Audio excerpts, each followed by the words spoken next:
దేవునికి వందనాలు తెలియజేస్తా ఉన్నాను. ఇది సెకండ్ ఎపిసోడ్ గంధం పాలన్నతోటి చేస్తా ఉన్నాము.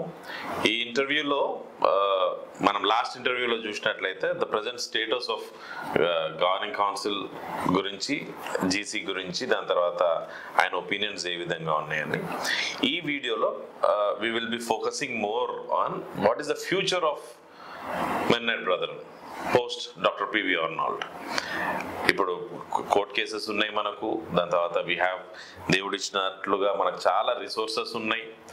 మనకు హాస్పిటల్స్ లేవు, ఇప్పుడు ఉండే. దాని తర్వాత స్కూల్స్ హార్డ్లీ 1-2 ఫంక్షన్ అవుతున్నట్టున్నాయి ఇప్పుడు.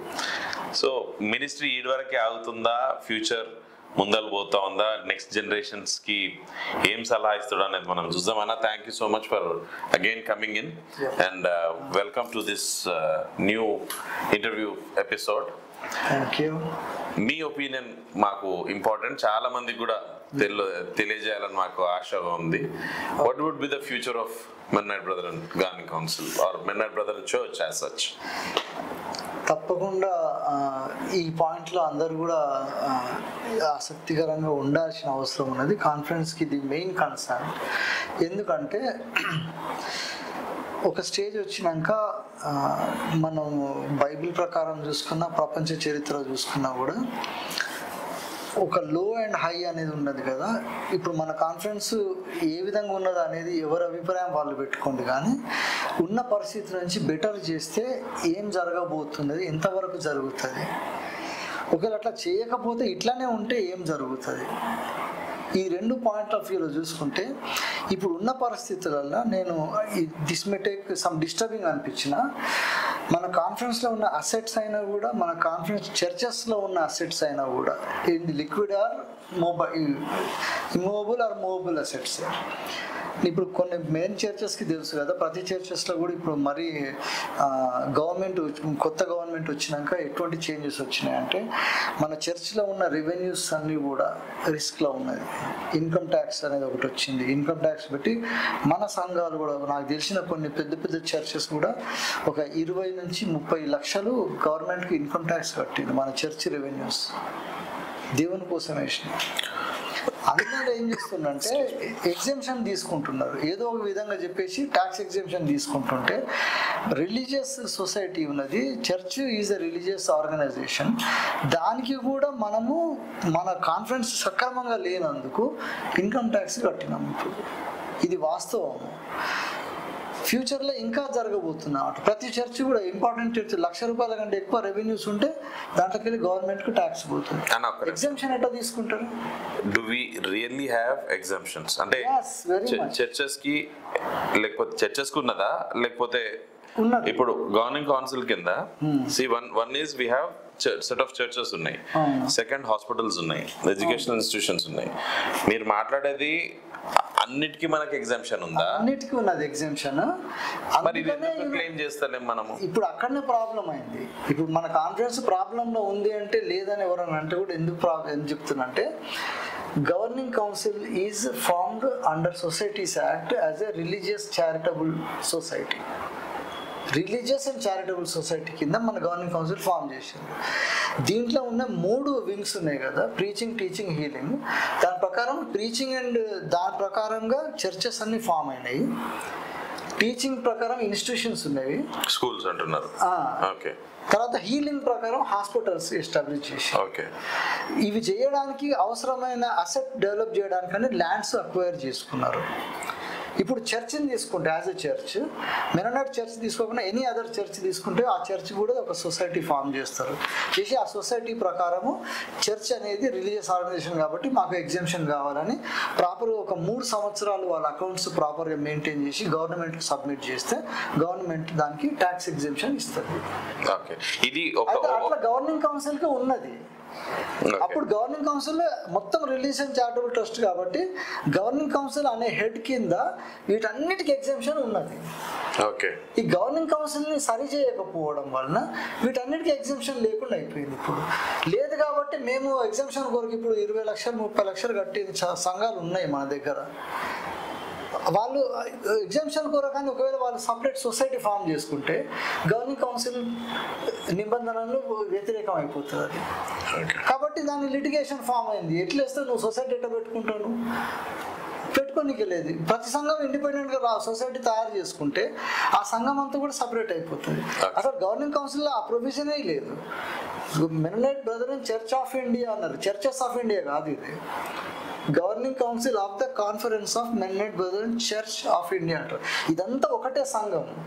ఓకే సరే, ఇది ట్యాక్స్ పరంగా ఈ ఎగ్జంప్షన్ ఉంది, మనం క్లెయిమ్ చేస్తలేము. ట్యాక్స్ పరంగా మనం ఎక్స్పెండిచర్ అవుతుంది మన చర్చ్ నుంచి, మనకు వచ్చే డొనేషన్స్ నుంచి కానీ, థైట్స్ నుంచి కానీ, ఆఫరింగ్స్ నుంచి కానీ ఇది ఎక్స్పెన్స్ అవుతుంది.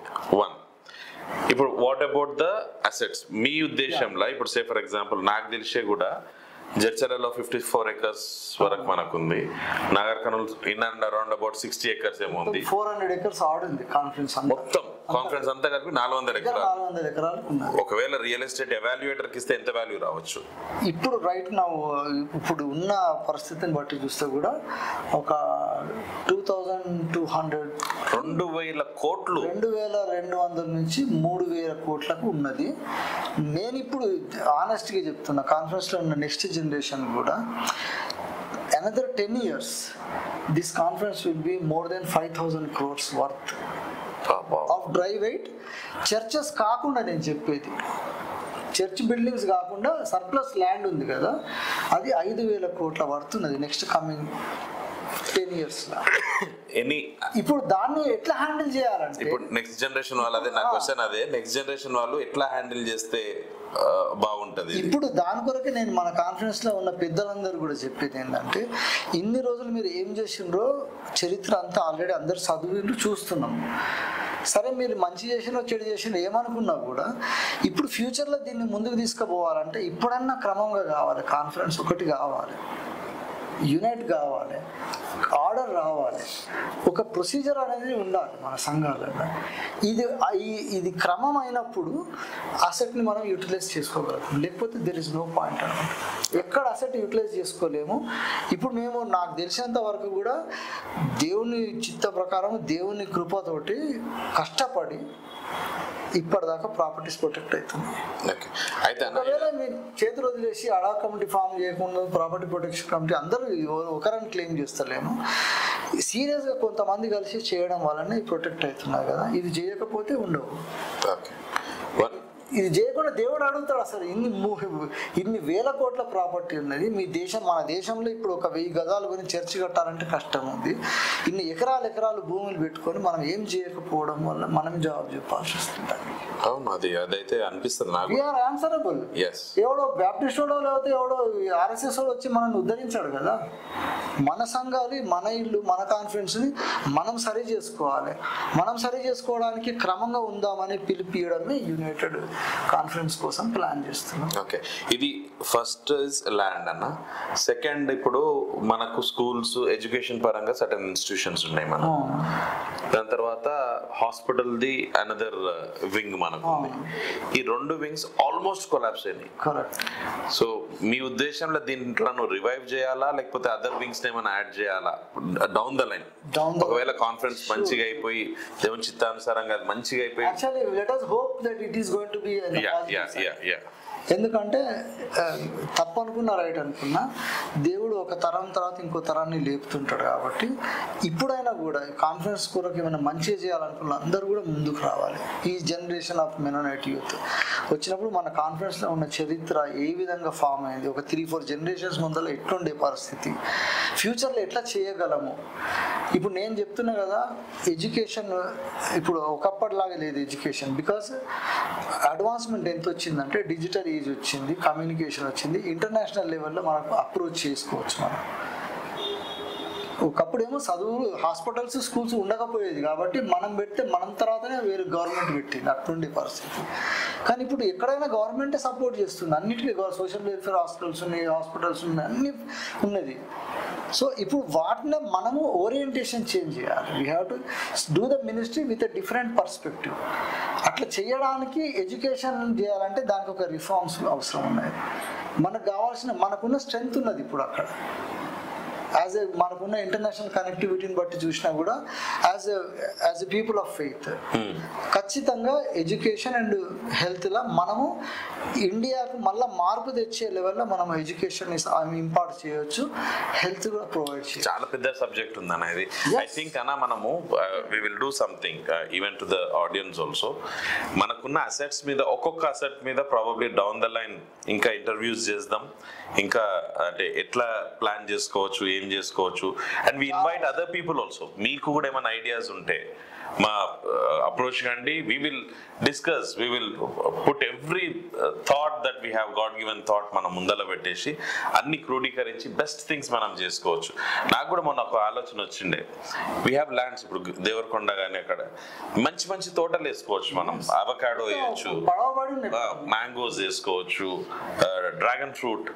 చర్చ్ దగ్గర నుంచి వచ్చిన అంటే కింద ఉన్న కొన్ని ల్యాండ్స్ ని మనం ఇటువంటి దాంట్లోకి యూజ్ చేస్తే it will keep giving us revenue, more revenue వస్తుంది. రెండు అడ్వాంటేజెస్ ఉన్నాయి. ఒకటి ఏంటంటే ఆ ప్రాపర్టీ ప్రొటెక్ట్ అవుతుంది ఫస్ట్, అవును.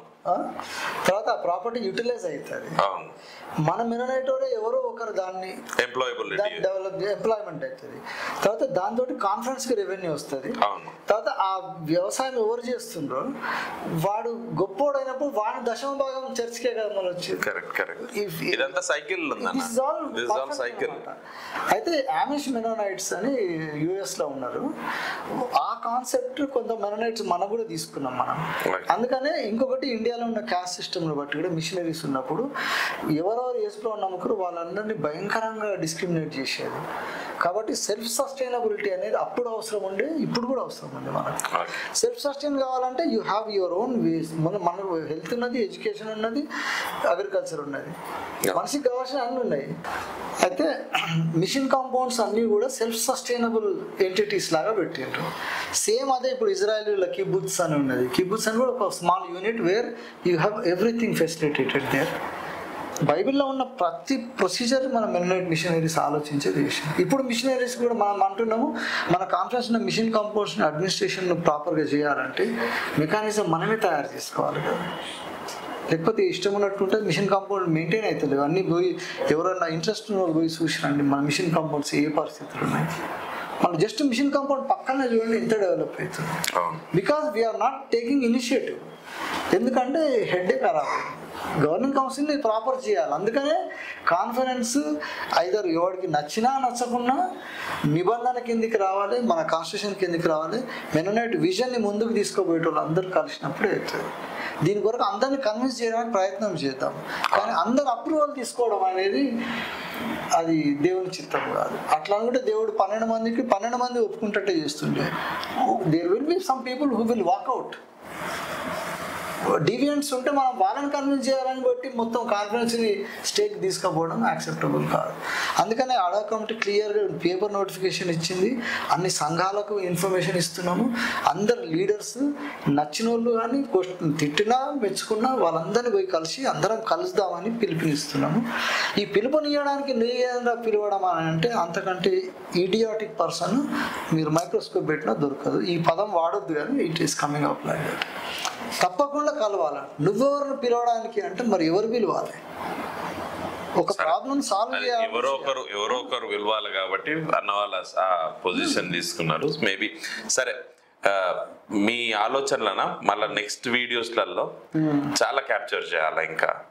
సో మీ ఆలోచనలు ఇంకా ఎవరికైనా ఆలోచనలు ఉన్నా కూడా ప్లీజ్ కాంటాక్ట్ us. ఒక షూట్ చేద్దాం మంచిగా. We will start fellowship in this way, sharing these ideas and everything. మనకు దేవుడు ఇచ్చిన రిసోర్సెస్ చాలా ఉన్నాయి. సో వాటన్నిటిని యూజ్ చేసుకోవాలని. So we will all work together అన్న. Thank you so much for coming. And చూస్తున్న మీ అందరికి కూడా దేవుని నామమున మరొకసారి వందనాలు తెలియజేస్తాను. ఇటువంటి మంచి వీడియోస్ తోటి రాబో కాలంలో కూడా ఇంకా తీసుకొని వద్దామనే ఆలోచన అన్ని ఫీల్డ్స్లలో అందరితో కూడా ఇటువంటి కార్యక్రమాలు చేయడానికి ప్లాన్ చేస్తా ఉన్నాం. Thank you so much for viewing. God bless you all. Thank you. Shalom everyone.